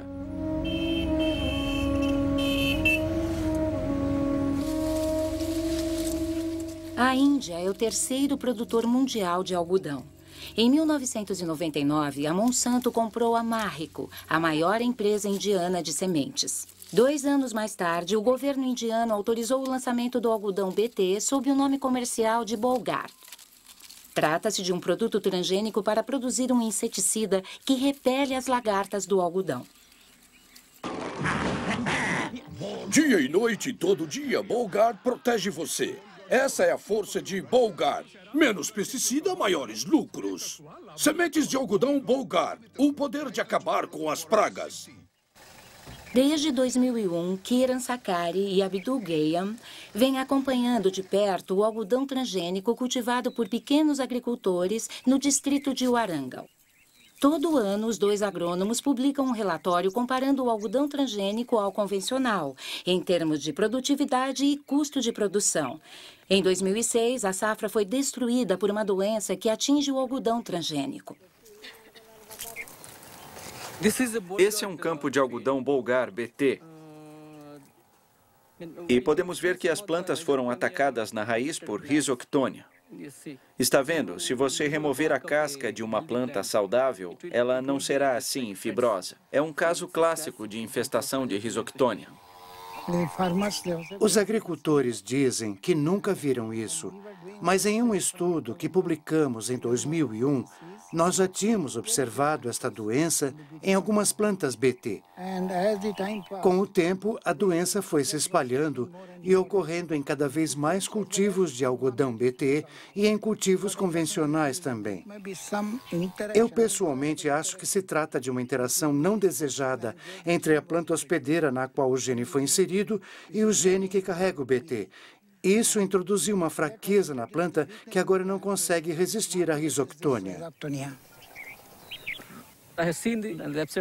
No site da Monsanto, eles dizem que o algodão BT reduz o uso de pesticida em 78% e produz melhores safras.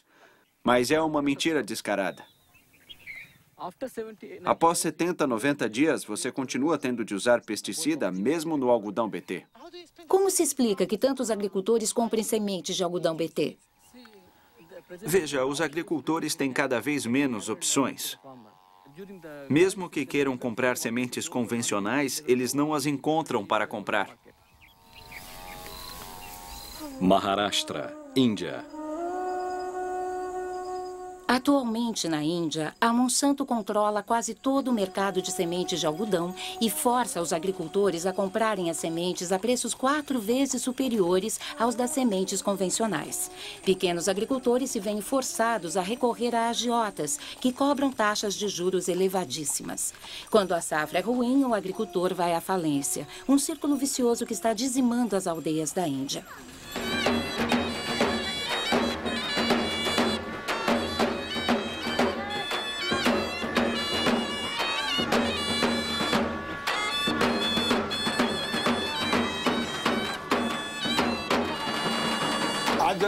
Por que ele se suicidou? A safra foi muito ruim. Algodão BT? Sim, algodão BT. Alguma outra razão? Dívidas. Quantos anos ele tinha? 25. Ele bebeu 1 litro de pesticida.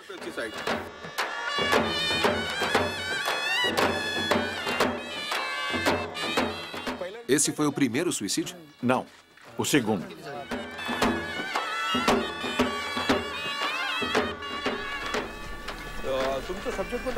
Tragédias como a que acabamos de testemunhar ocorrem 3 vezes por dia na região de Vidarbha, onde o algodão BT foi introduzido em 2005. Claro que o suicídio de agricultores na Índia não é novidade. Mas o algodão transgênico está levando-o a patamares absurdos. Porém, nesta batalha de Davi contra Golias, poucos se atreveram a denunciar este escândalo internacional.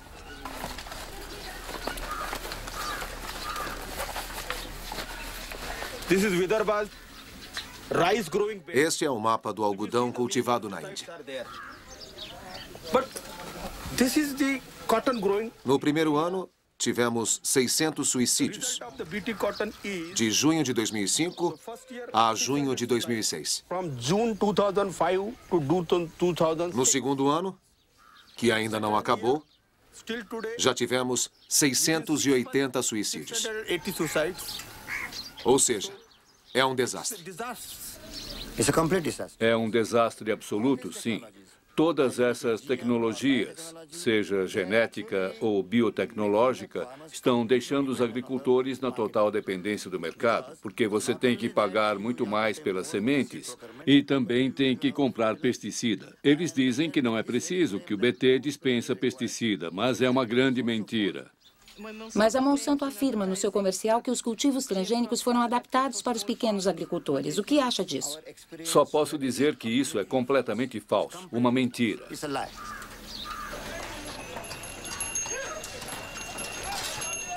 Neste dia, em dezembro de 2006, a rebelião começava a germinar no maior mercado de algodão do estado de Maharashtra.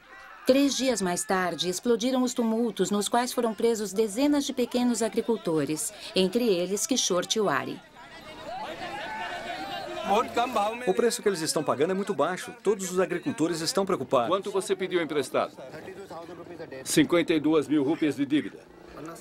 60 mil rúpias. 50 mil rúpias. 20 mil rúpias. 50 mil rúpias. 15 mil rúpias. Quem vai deixar de plantar algodão BT no ano que vem?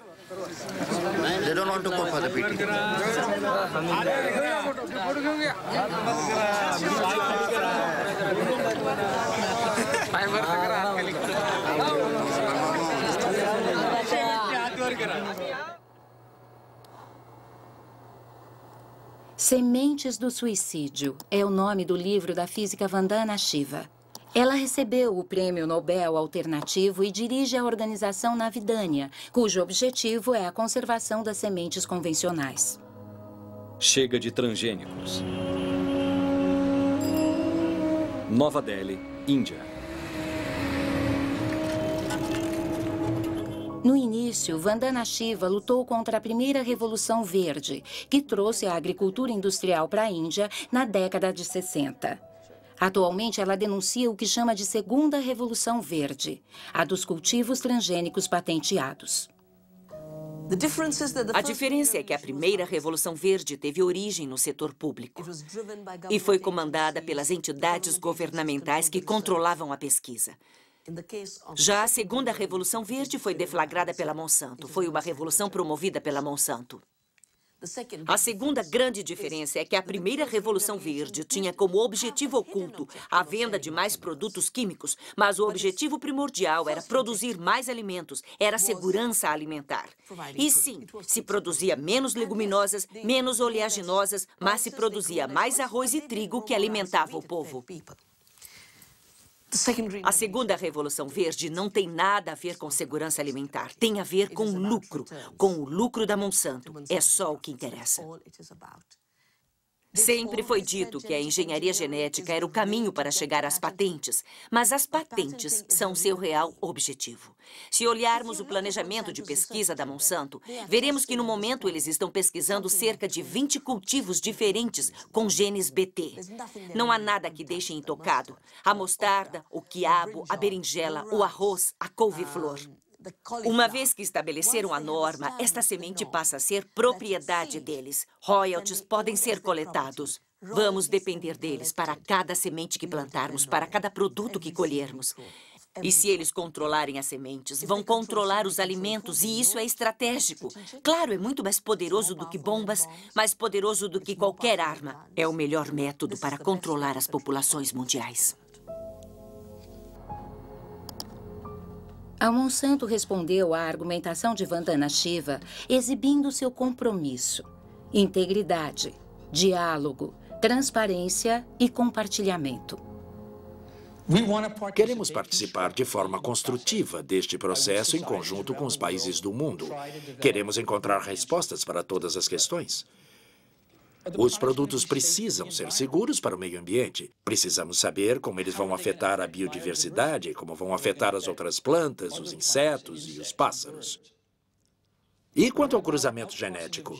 O que acontece se os transgênios cruzarem com plantas nativas? Para mim, isso significa, acima de qualquer coisa, escutar atentamente e respeitar todos os pontos de vista.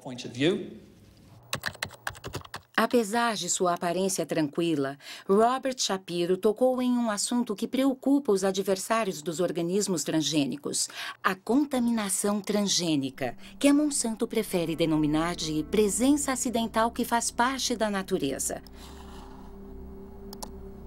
Segundo um estudo dirigido pelo professor Dr. Ignácio Chapela, os transgênicos já contaminaram o milho mexicano. Este estudo, publicado pelo jornal científico Nature, deflagrou uma violenta controvérsia. São Francisco, Califórnia, Estados Unidos. Durante 15 anos, trabalhei com comunidades indígenas em Oaxaca, no México, e elas desenvolveram a capacidade de analisar o seu próprio meio ambiente, elas mesmas. Um dos meus alunos decidiu treinar as pessoas para detectarem organismos transgênicos. Levamos conosco o controle positivo do milho americano, que sabíamos ser transgênico. E estávamos procurando por um controle negativo, quando nos lembramos que o melhor controle negativo seria, sem dúvida, o milho das comunidades locais, que todos acreditávamos ser o mais limpo e o mais preservado de todo o mundo. A grande surpresa foi quando olhamos as amostras locais e vimos que o que acreditávamos ser milho não transgênico já continha DNA transgênico. Foi realmente uma enorme surpresa para nós descobrir que estas espécies locais, cuidadas e mantidas pelas populações indígenas há milhares de anos, já tinham sido atingidas por contaminação transgênica, principalmente dos Estados Unidos. Oaxaca, México. O México é o centro de origem do milho. Mais de 150 variedades locais podem ser encontradas somente na região sul de Oaxaca. Esta enorme biodiversidade é um tesouro, o reservatório genético de milho do mundo. Milhões de agricultores mexicanos o vêm mantendo há milhares de anos. Este milho é para a família? Sim, só para a família. Nós o usamos para fazer tortilhas. Este ano ele ficou em um tamanho ótimo, por isso vamos guardar as sementes para cultivar no ano que vem. Vocês não compram as sementes? Não. Trocam? Sim, é um sistema de troca já tradicional.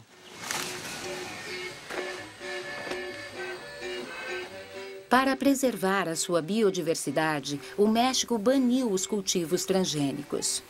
Contudo, devido a um acordo da NAFTA assinado com os Estados Unidos e o Canadá, o México não pode impedir a importação maciça do milho americano, 40% do qual é transgênico. Esse milho industrializado, como é conhecido no México, é altamente subsidiado pelo governo americano e chega aos mercados custando a metade do milho mexicano tradicional.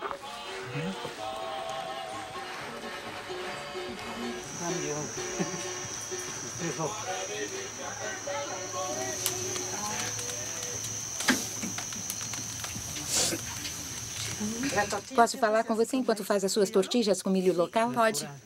É natural, rende mais. E também alimenta mais, porque vem de um solo puro.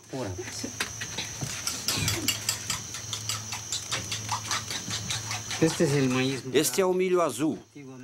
Antigamente, os meus antepassados só plantavam este tipo de milho. Hoje em dia, eu também o mantenho. Esse milho já existia antes da conquista dos espanhóis? Já, mas agora estamos vivendo outro tipo de conquista. Que conquista? A conquista do milho transgênico, que quer destruir tudo, fazendo o milho nativo desaparecer, para que o milho industrializado possa dominar. Se eles conseguirem, vamos depender de multinacionais. Vamos ter que comprar o fertilizante e inseticidas que eles vendem, porque sem eles o milho deles não cresce. Enquanto o nosso milho nativo cresce muito bem, sem fertilizantes ou herbicidas. Olha aqui, veja como é bonito. Pelo menos assim está. Cidade do México. O trabalho de Ignacio Chapela provocou uma reação violenta no México. Desde então, o Instituto Nacional de Ecologia confirmou a contaminação do milho mexicano. Genes de Roundup Ready e BT foram encontrados em milhos de 5 regiões do país. O que aconteceria se o milho transgênico cruzasse com as espécies nativas? A doutora Álvares Buia dirigiu um estudo com uma flor nativa. Ela inseriu o mesmo gene em diversas espécimes e, em seguida, observou o seu crescimento. Observamos 2 plantas absolutamente idênticas sob o ponto de vista genético. Em outras palavras, elas tinham o mesmo genoma, o mesmo cromossomo, o mesmo transgene. A única diferença é que o transgene foi inserido em lugares diferentes. Quando se desenvolveram, essas flores tinham fenótipos, quer dizer, formatos bem diferentes. Algumas eram similares às espécies nativas, como esta, com 4 pétalas e 4 sépalas. Mas outras tinham flores anormais, com pelos anormais e pétalas de formatos estranhos. Algumas, então, eram realmente monstruosas.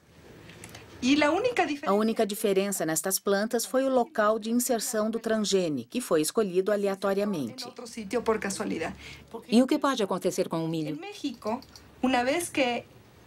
No México, uma vez que as sementes de milho transgênico cheguem ao meio ambiente, é muito possível que os transgenes se insiram nos genomas das espécies nativas mexicanas, porque as plantas de milho cruzam naturalmente por pólen trazido pelo vento.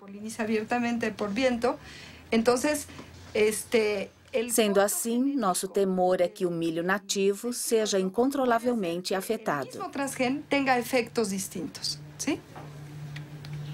Sierra Juárez, Oaxaca, México.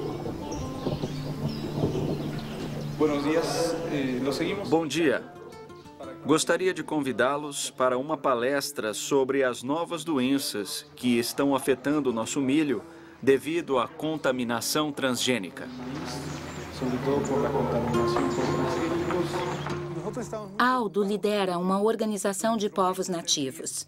Durante 2 anos, conduziu uma campanha de informação nas comunidades de Oaxaca, em cujas plantações os temores de Helena Álvares já foram confirmados. Vou apresentar-lhes algumas fotos de plantas de milho que encontramos na região de Sierra Juárez.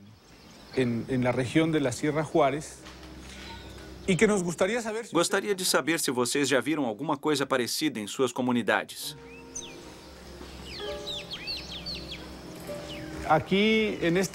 Vocês podem ver que há alguma coisa muito estranha acontecendo. Nesta planta, por exemplo, podemos ver uma ramificação de espiga aqui e outra lá. Normalmente o milho não é assim. Temos sempre uma única espiga por folha. Mas vejam, aqui temos 3 espigas saindo da mesma folha.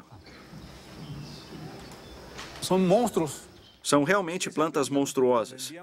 Enviamos uma amostra para um laboratório de biotecnologia para verificar se essas plantas eram transgênicas e, infelizmente, o resultado foi positivo. Geralmente vemos esses tipos de plantas ao longo das estradas ou nos jardins das pessoas.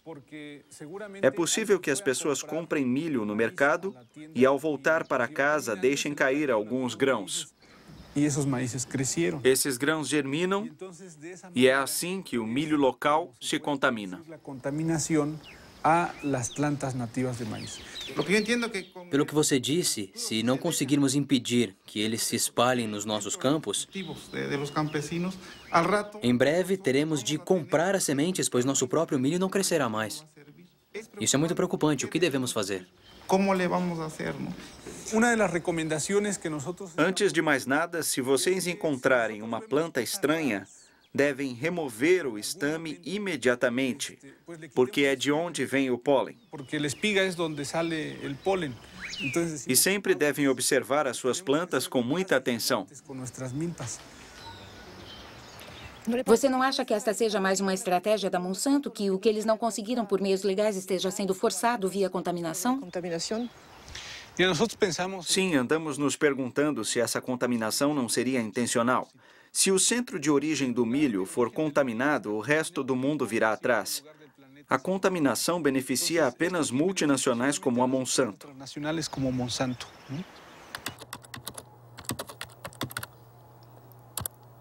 E como reagiu a Monsanto ao trabalho de Ignácio Chapela sobre a contaminação do milho mexicano? A campanha suja da Monsanto conseguiu a demissão do professor Ignácio Chapela. Uma matéria de Jonathan Matthews que lidera o GM Watch, um serviço de informações sobre organismos modificados geneticamente sediado no sul da Inglaterra. Norwich, Inglaterra.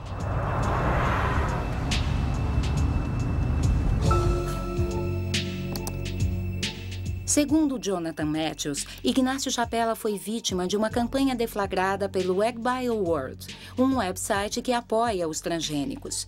Na véspera da publicação do trabalho na Nature, uma certa Mary Murphy enviou um e-mail que a AgBioWorld distribuiu para milhares de cientistas de todo o mundo. Ela escreveu: os ativistas vão ficar loucos com a notícia de que o milho mexicano foi contaminado pelo milho transgênico. No dia seguinte, uma tal Honduras Metacheck colocou uma segunda mensagem. Primeiro, os ativistas, depois os cientistas. É uma campanha de difamação, sem dúvida.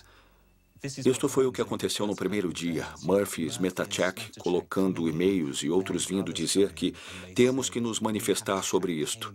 Temos que inundar a Nature em e-mails. Temos de dizer para o editor da publicação que este estudo não é válido. Nós ficamos monitorando o Smetacheck e Murphy para ver se descobríamos quem elas eram. No caso de Smetacheck, verificamos os títulos de processamento que aparecem no e-mail. Diz aqui, proveniente de... E aí conseguimos o endereço do protocolo de internet IP. Depois foi só ir para um site de registros de websites e copiar o endereço IP que foi identificado como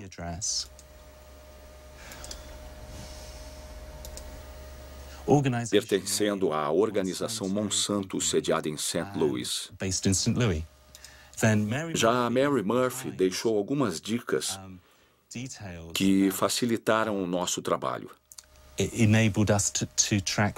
Se olharmos a informação que apareceu postado por Mary Murphy, conseguimos o endereço IP bw6.beavywood.com. Descobrimos que este era o nome anterior de uma agência de relações públicas, hoje The Bivens Group, em cuja lista de clientes se encontra a Monsanto. Isso quer dizer cientistas de mentira? Que golpe baixo! Sim, é campanha muito suja. Quer dizer, não existe qualquer ética no que está acontecendo aqui. Trata-se de uma organização que está determinada a forçar a entrada de seus produtos em países no mundo inteiro, determinada a acabar com a reputação de quem quer que se coloque em seu caminho. As acusações de Jonathan Matthews foram publicadas na imprensa britânica, mas a Monsanto preferiu ignorá-las. E enquanto continua em sua ascensão sem tréguas, a empresa divulga sua visão de um mundo transgênico no qual as questões da fome e da preservação do meio ambiente serão resolvidas em perfeita harmonia. A experiência demonstra que a coexistência da biotecnologia e de sistemas orgânicos e convencionais não é apenas possível, mas já está ocorrendo pacificamente em todo o mundo.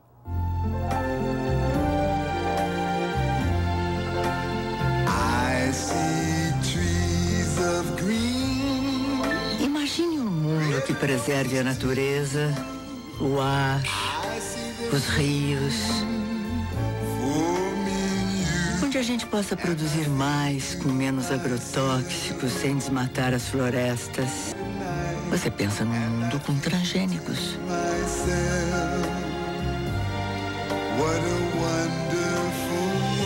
Uma iniciativa Monsanto com apoio da Associação Brasileira de Nutrologia. Paraguai. Esse mundo transgênico já existe na América do Sul, onde cerca de 100 milhões de acres de soja Roundup Ready foram plantados em 2007. Esta conquista do milho começou 10 anos atrás na Argentina, o único país a autorizar oficialmente o cultivo de transgênicos. Desde então, os transgênicos se espalharam misteriosamente pelos países vizinhos, como o Brasil e o Paraguai, que podemos ver aqui. Em 2005, o Paraguai finalmente legalizou os plantios contrabandeados, com o objetivo de reservar a sua soja nativa para as exportações para a Europa, onde os produtos transgênicos devem obrigatoriamente ser rotulados. Mas, na verdade, para o ministro da Agricultura, a conquista já tinha acontecido. Vimos-nos forçados a autorizar as sementes transgênicas porque elas já tinham entrado no país de uma forma, digamos, não ortodoxa. O senhor sabe como elas entraram no país? Pelo mercado negro ou pelo contrabando? Não falamos do mercado negro, mas sim de sacas em branco, porque essas sementes vêm em sacas sem qualquer identificação. O senhor acha que a Monsanto teve alguma coisa a ver nesse contrabando de sementes? É possível que a empresa tenha, vamos dizer, feito algum tipo de promoção de suas sementes e, como já lhe disse, o governo teve de reagir para autorizar o que, de fato, já estava acontecendo.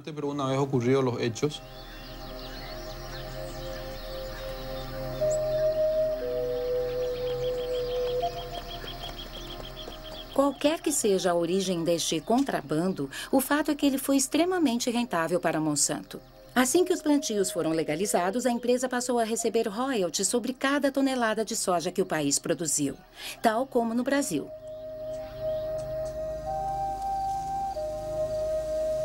A partir de então, não houve trégua no desmatamento do Paraguai nem na expulsão de pequenos agricultores que se recusaram a entregar seus pequenos lotes de terra. Jorge Galeano dirige uma organização de pequenos agricultores que luta contra a proliferação do que ele chama de deserto verde. O que temos aqui é um exemplo da extensão do plantio de soja transgênica. Na verdade, é uma monocultura que destrói tudo à sua passagem. Antes tínhamos campos cultivados com tudo o que uma família precisava para viver. Plantas, árvores, mandioca, milho. Você acha que os plantios transgênicos podem coexistir com os plantios dos pequenos agricultores? Não, estamos certos que não podem. São dois modelos incompatíveis que não podem coexistir. É uma guerra silenciosa que extermina comunidades, famílias e pequenos agricultores. Além disso, destrói a biodiversidade do campo. Traz consigo morte, pobreza e doença, além da destruição dos recursos naturais que nos ajudam a viver.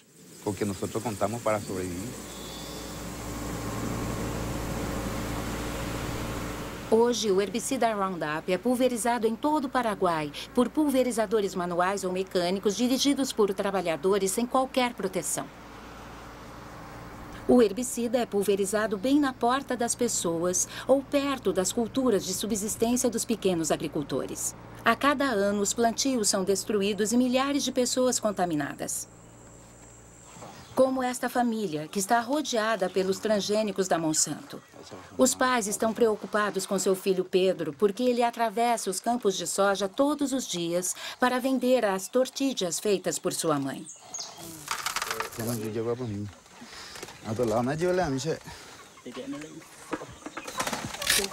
Há quanto tempo ele tem isto? Começou há 15 dias. Começou no pé dele e depois se espalhou. É como sempre começa.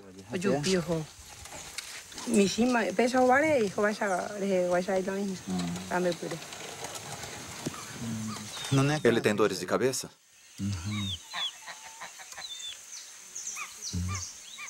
Está comendo? Muito pouco. Hoje ele não comeu o que eu fiz para ele. E tomou apenas um pouco de suco de frutas. E o irmão? Está melhor. Mas é tudo muito difícil. É assim que vivemos. Tomamos água contaminada. Há pouco tempo perdemos 16 patos e gansos. Deram alguns passos e caíram mortos. Duros que nem uma pedra. Eles pulverizaram herbicidas mortais por lá.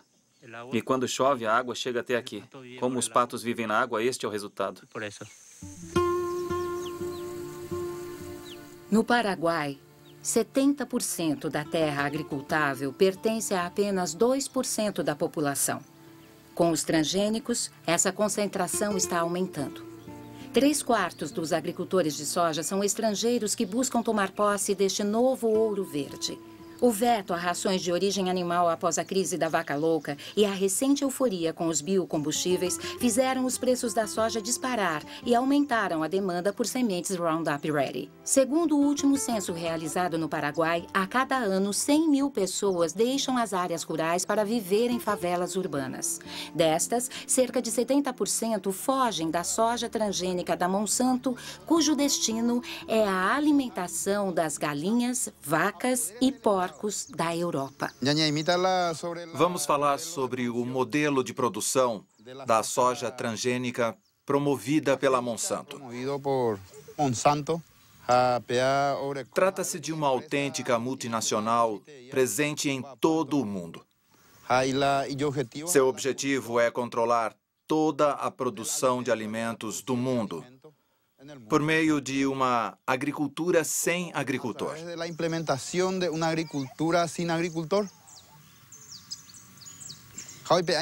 A consequência é que a Monsanto está nos privando de nossa soberania alimentar, da nossa capacidade de alimentarmos a nós mesmos sem depender de ninguém mais. É por isso que dizemos que precisamos lutar por nossa independência, por nossa terra. Precisamos defender nossas comunidades, nossas famílias e o nosso país. No meu caso, a minha família mora na cidade, mas eu não quero ir para lá. Na cidade você tem de comprar tudo, até comida. Aqui, seja o que for que plantarmos, é nosso. Podemos comer o que quisermos. Mas na cidade não é assim. Se você não tiver dinheiro, vai ter de procurar comida nas latas de lixo.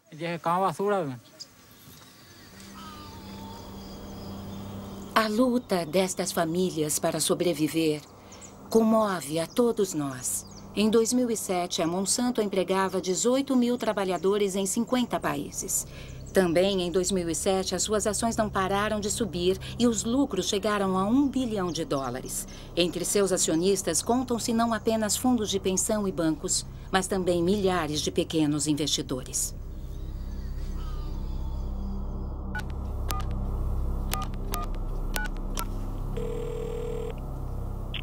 Chris Horner? Alô, Christopher. Marie-Monique Robin, da França. Sim. Nós realmente admiramos sua persistência, mas tivemos várias discussões internas sobre isso e lamento informar que não houve mudança na nossa posição inicial.